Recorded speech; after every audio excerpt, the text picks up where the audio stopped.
Hello, beautiful people, and welcome to those of you who just now joined this channel for the first time.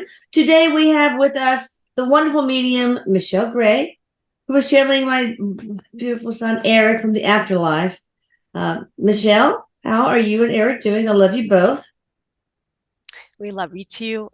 Erik says he loves you. He says if he could love you any more today than he already does, he says he loves you even more, even more. Oh. So Yeah. you guys can find out more about Michelle in the description box below. So don't forget that. But today I'm excited to go part two of our interview with the Adrian, who is a tall white alien, and he's going to help us understand all the stuff that's been going on recently about disclosure, basically. So, hello, Adrian. How are you? He says, hello, Dr. Elisa. Oh, you're awesome. For those of you guys who didn't listen to part two, please go back and listen to part two because, part one, it is fascinating what he has to say about things. All right. So we'll go on with this list. So look at it like 100 questions, people, but we'll just make our way through each of them one by one. Mr. Adrian, why does South Africa not experience as many alien encounters and UFO sightings as is the Northern Hemisphere? I didn't know that was true. I know there's a bunch going on in South America, but first of all, Adrian, is that true? He says that it is and it isn't. He said that there is activity that goes on there, but that the population overall um, is not. He says the connection is not the same, so there's not the same amount of interaction. So Okay. we're not getting all of the information. So he says, yes, there are areas around the world that, for different reasons, he says, and some of this has to do with what's available in certain areas of the planet or what's being observed. But in that particular region, it's not that it's that much less, it's that much less reported. And he says it has to do with the consciousness connection. Okay. Trying to figure out this thing going on here with my the sound. Your sound is kind of low. Hmm. So I don't know if it's on Here, my let me part. turn it up. Oh, there There, we go. That's is much that better? better. Okay, I just cranked it up. I'll tell you something that's been happening, just to tell you quickly what Erik has been doing. For the last week, he has been taking my sound button while I'm doing sessions and moving it up and down. So I'm watching the sound bar pop up and he goes woo back and Are forth. you doing that, Erik? Just having fun? Yeah, because he says it drives me crazy. Well, I guess it would. Jeez, bad boy. That's an extra minute on the timeout counter when I get over there. He All says right. it's because Michelle talks too much and he tries to get me to wrap it up. Wrap it up. Okay. All right. Number 27. Do you find sports and entertainment entertaining? If so, what is your favorite sport and favorite movie? Gosh, do aliens have do sports on their planets or have any interesting forms of entertainment? Let's go there first.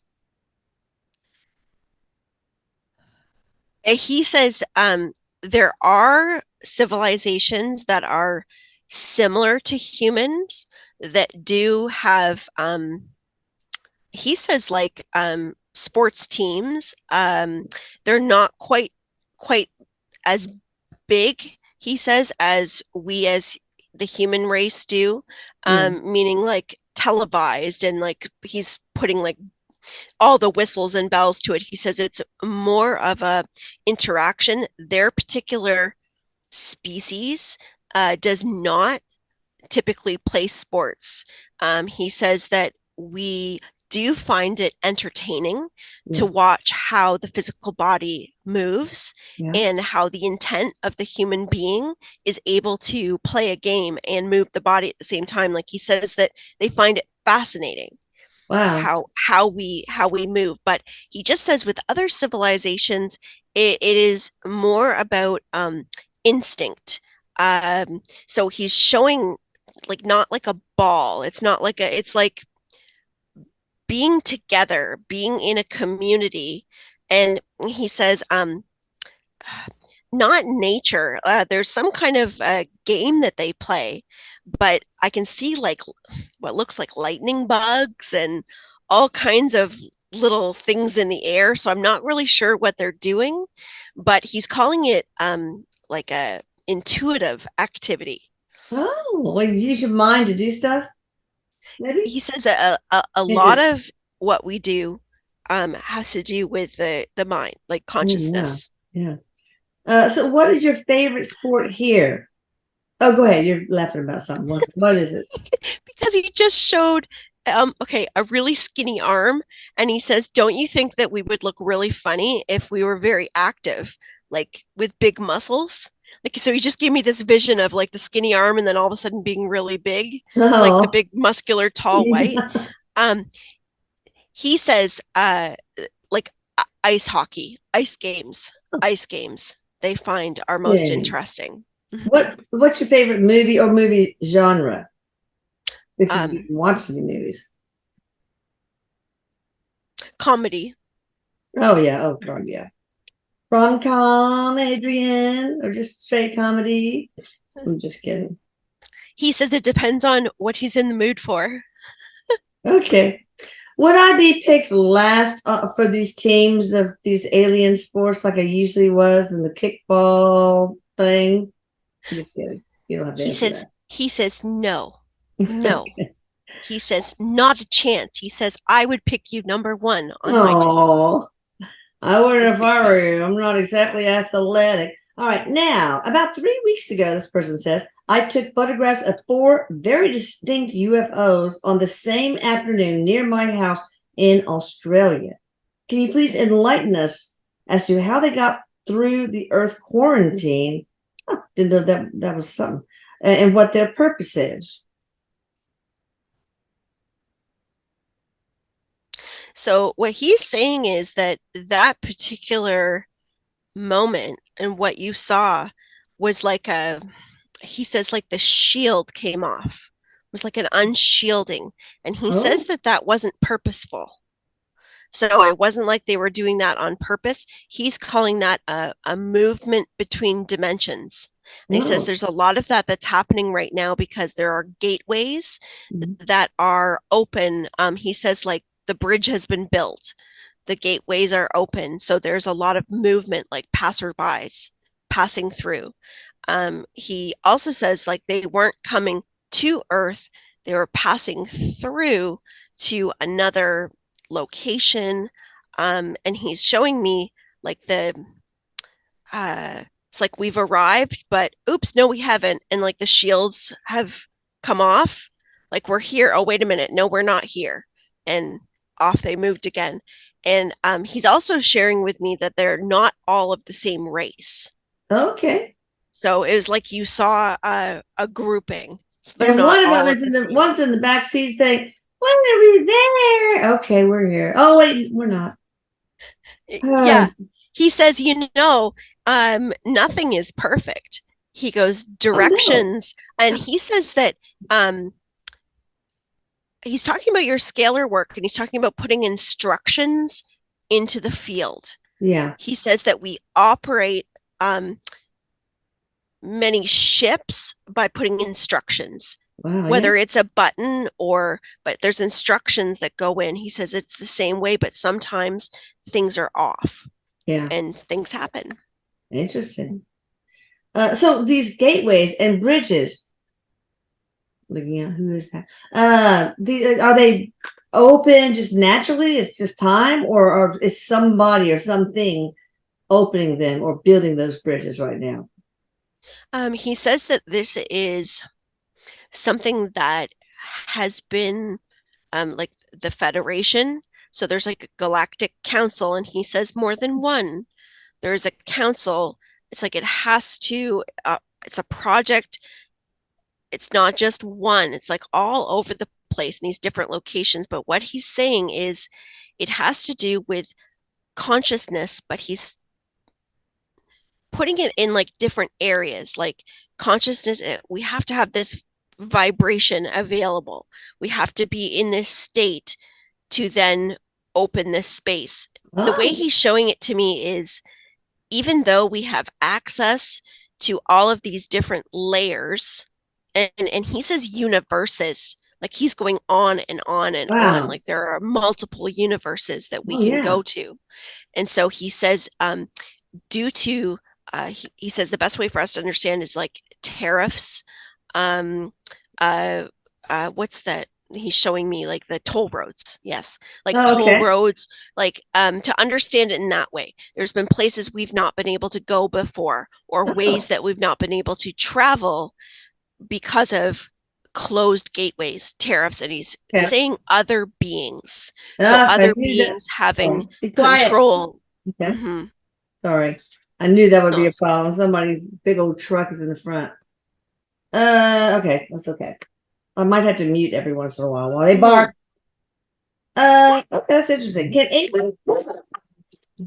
Okay. Can Adrian tell us if they can see our future? And if so, is it because of what they see that they are not hiding anymore? All right, so listen, Scout, I can't put them outside because Scout has found a way to get out, and she almost got hit by a big truck on the Oh, my Scout. neighbor saw. So I have to keep her here. So hopefully they won't That's bark too okay. much. We're gonna fix it though. Okay, so let me read that again. Can Adrian tell us if they can see our future? Let's start with that. Adrian says yes.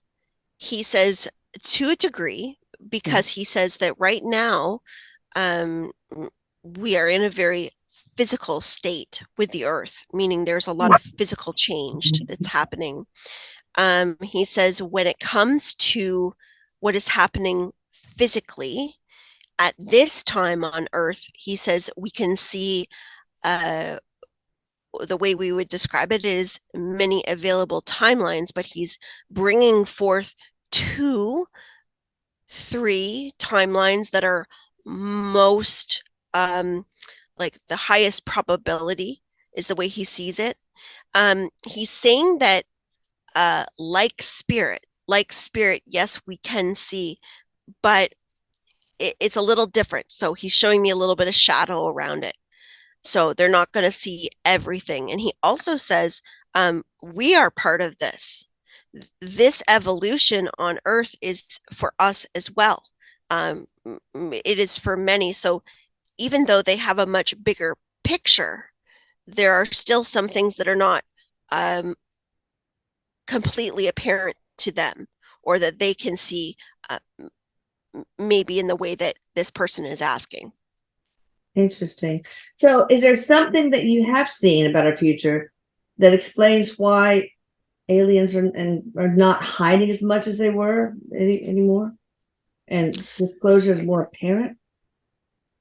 Well, he says that um, licking his long finger, the temperature is appropriate. Oh, So he says that there is less clutter because he says that Earth had a lot of clutter energetically. So he's showing me the space around the Earth. It's like we can't see in, we can't get in. And he's talking about the thoughts, the mind. And he also says, welcome to Aquarius, welcome to this age. He says, where everything's able to be seen, where it's able to be more clear. So he's talking about the changes on Earth is what has assisted them in being able to be seen or to also, yes, beings on earth are wanting the connection, which yeah. also primes the vibration. He says makes it a bit easier for them to communicate. And this is the way it's meant to be. He says we do see the end result. We do know the end result. We just don't have the answers as to every step of how it will get there. And he takes his fingers and puts it together and he says, because this is the adventure of creation, the very Mm, best adventure of all. yes. Okay. So, do you think people in general, the collective, are scared of what can happen with disclosure, or are scared of extraterrestrials, or most people? It's okay. It's bound to happen. He actually says that many people, and a larger percentage than we may realize, is actually quite welcoming to the idea, Okay. because he says that we are, like he says, it's time out. Like we've had enough. Yeah. We've had enough. We need help. We Yes. need more. And he's talking about uh, comparing what's happening on earth to our personal spiritual journeys. Like we get to a point of surrender. And so he says, when we're talking about the group that's watching right now, he says, more than welcoming, more Oh, than yes, I welcoming. bet. And, Yeah. but he says there is some fear. And he says part of that is because um, there is some malevolent energy Yeah. that has presented itself. And so that does create some fear. But he says that many just have fear of the unknown. There are a percentage, and he says around 20% of human beings on Earth right now are in a space of, if it's real, I want nothing to do with them. Yeah. Yeah. So, That's a fair thing. All right. What benefits will be experienced within the universe and here on Earth once humans and aliens reach a state of being comfortable and respecting each other? well, he says there are many benefits because there is can be an open agreement with technology, also advancements in medicine. And he says, and most of all in education, he says, because the education system will be more about the mind, more about the emotions, and more about the, rather than survival, more about the thrival, because many ET beings that are here on Earth that will be joining the race. And he says it like ETs will be moving on Earth. So we will be Interesting. sharing, um, he says we will be sharing residences with them. We will be sharing uh, like space with them. We will be sharing businesses with them, communities with them. And he says, and although this is much further out to what he's explaining to us right now, he says the benefits are endless, because the core of the human being, as our ET family continues to show themselves more and more, that the core of the human being will open up to a degree that we've not yet experienced here on this earth. Interesting. So my heart broke the other day when I was watching this thing on the news, which I rarely watch anymore. Just the parks in Austin just overrun by homeless encampments, needles everywhere, humans defecating, and you have all these cities now, Philly and Philadelphia and San Francisco, where crime is just awful, where stores are moving out because the shoplifting is just untenable, and the homelessness and the the zombies hooked on drink, and it just seems like society is just unraveling before our eyes. What do you have to say about that, and why is this happening? And can you guys do anything about it? He says this is by far one of the, he squeezes and says, heart-wrenching, Mm-hmm. a heart-wrenching, the heartbeat, the pain in humanity. And he says that the structure, he keeps calling you Dr. Elisa, Dr. Elisa, Dr. Elisa, the structure on this planet that has been in the lead for so very long has pushed humanity and the collective on Earth into a Yeah. poverty mindset. He says the inability to be able to supply a family, to be able to survive, because he says that that's what has happened in this world, is that it has become survival for so many. And so he says that the agenda of those that have been in power has always been to be able to separate and to make them sick, Oh, God. separate and to make them sick. And he says, and so this is the importance of what is happening right now. And we are currently seeing the new earth in the birthing state. Unfortunately, that also means that we're very aware of the pain and very aware of the discomfort that comes along with it. He says that humanity and getting humanity well is allowing each and every individual to understand that they have a choice, that they have an opportunity to understand that they are sovereign beings, and that although society has been sick for such a long time, it is very difficult through generations for individuals to even imagine that there is another way. In fact, it comes through to some individuals that it is magical and impossible. But what we would have to say to that is that it is our desire and our purpose to assist each and every individual to be able to come into themselves and understand that they have the power to be able to change the direction of their life. We are stepping in to not save everyone, as we do understand that we cannot save everyone. Of course not. But we also know that the structure of the human being will change immensely in understanding that they are no longer stuck underneath somebody else's agenda or idea of how they need to live. Well, so what he yeah. Go ahead. No, go ahead. If we're going to complain about my interruptions all the time, I don't want that to happen. Go ahead. Sorry, I thought you were finished. He just goes on to say that you know the group, like he says that he's an ambassador, so the group that he is working with, they're working directly with individuals to help them improve their health. And he says really that is the focus. It is mental health, emotional health, and physical health, because that is the core.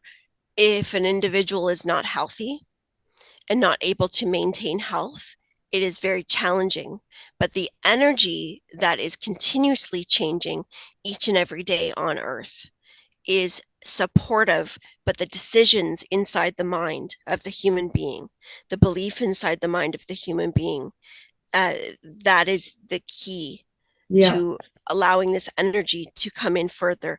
And he says, and thank you, Dr. Elisa, and thank you to each and every one that puts forth their effort into helping all of these individuals, because this is why there are so many light workers and why there are so many that have volunteered to be here on earth at this time. And we thank you. All right, that's sweet. All right, now totally change the subject. Is the rhesus, the Rh negative, is that truly of alien origin? The blood type, like I'm O positive. Some people might be O negative, etc. Yes. He says it is. And that's interesting because I'm Rh. That's me. I'm Rh negative and I'm O negative. Right? So he's saying that has to do with, and he's saying it's a bloodline is how he's describing it. He says it's just explaining where you're from. So he's showing me as, for us to understand, like an earth angel, a star seed, but he's showing me like source.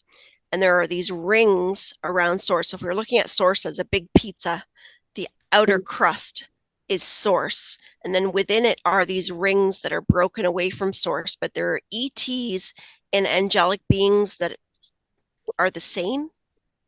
Like they are, people might call them angels, people might call them ETs, but they're of the same. So what he's saying is it's a bloodline. It's like the people that come from that particular bloodline have a connection to be able to bring through information, but also he says are healers. Many are healers. So he says that you could think of it as you have aunts and uncles and grandparents that are directly connected to helping seed the earth. Now, I think we pretty much covered this, but can Adrian tell us if there are star seeds on this planet? Of course there are. And who and what they are. Yeah. Well, yes. what are they doing here? Well, he says that star seeds are here in assistance. So, although many star seeds do have personal agendas of being on the planet, but he says that the star seed is a volunteer and volunteers alongside their ET families, alongside their ancestors, here to raise the consciousness of the planet, not necessarily in doing specific work that looks like spiritual channeling or anything like that, but he says raising the vibration, whether they are in hospitals, in communities. He says making a vegetable garden, it's like having a particular ingredient on the earth, and we need that ingredient to be able to advance. That makes sense. One more question for this part two. Adrian, does the sun hurt you because you have white skin? So is it harmful to you? Yes, because what he says is no pigmentation. He's showing a pair of sunglasses, but he says it's more about the eyes. Oh, it's more about the eyes than the skin. That would be painful. More about the eyes.